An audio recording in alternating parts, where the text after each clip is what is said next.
পাবদা মাছের সাইজগুলো দেখেছো? দারুণ না? বেশ বড় বড় সাইজের। আচ্ছা, পাবদা বা পার্শে এই টাইপের মাছগুলো দিয়ে তোমাদের কোন রেসিপি খেতে ভালো লাগে? মানে সর্ষে বাটা দিয়ে রসা অথবা পেঁয়াজ রসুন দিয়ে ঝাল, কোনটা ভালো লাগে? আমার তো আবার রসাটাই বেশি ভালো লাগে। তাই আজকে তোমাদের সাথে সিম্পল একটা রেসিপি শেয়ার করে নিচ্ছি। জানি অনেকেই জানো, ভীষণই ইজি, আর সব থেকে বড় কথা খুব অল্প মশলাতেই হয়ে যায়, বা মশলা লাগেই না বলতে পারা যায়। এই যে সবার প্রথমে মাছগুলোকে ভালো করে নুন হলুদ মাখিয়ে 5 মিনিটের জন্য রেখে দিলাম। তারপরে অল্প সর্ষের তেল গরম করে তাতে হালকা করে ভেজে নিচ্ছি। খুব বেশি ভাজবো না, যাতে কড়া না হয়ে যায়। আজ আর এই ঠান্ডায় একদমই বাটাবুটির ঝামেলা করিনি, তাই কেনা যে সর্ষে বাটা পাওয়া যায়, মানে সর্ষের গুঁড়ো, সেটাই অল্প উষ্ণ গরম জলে 2 চামচ মতো গুলে নিয়েছি। আর সঙ্গে দিয়েছি 1 চিমটে নুন, এতে করে সর্ষেটা তিতো হবে না। এবার 10 মিনিটের জন্য এটা রেখে দিলাম। আর এদিকে মাছ ভাজাটাও ততক্ষণে হয়ে যাবে।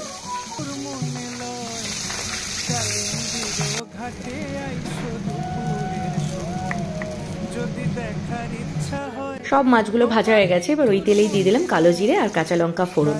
এবার দিয়ে দিচ্ছি একটা বড় সাইজের টমেটো বাটা। এবার এটাকে একটু সাঁতলে নেবো, তবে বাটার জায়গায় টমেটো কুচিও দেওয়া যায়, আমি আজকে বেটে দিলাম। এবার দিয়ে দিচ্ছি স্বাদ মতো নুন আর 1/2 চামচ পরিমাণ হলুদ। এবার আবারও একটুখানি 1 থেকে 2 মিনিট মতো একটু সাঁতলে নেওয়া।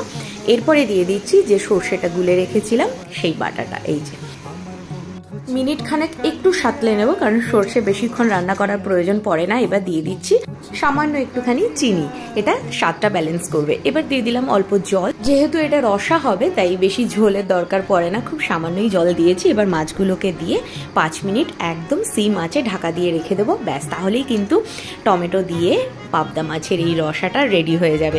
অনেকে এটা শুধু সর্ষে বাটা দিয়ে করে, কিন্তু এরকম টমেটো দিয়ে করলেও না বেশ দারুণ লাগে কিন্তু স্বাদটা। এখন দেখে একটু বেশি ঝোলঝোল মনে হলেও ঠান্ডা হলে কিন্তু অনেকটাই টেনে যায়। এই দেখো একদম ঝটপট রান্নাটাও কিন্তু কমপ্লিট হয়ে গেল। এবার আর কি, এবার উপর থেকে একটু কাঁচা সর্ষের তেল ছড়িয়ে দিলে আর একটু স্বাদটা বেড়ে যায়।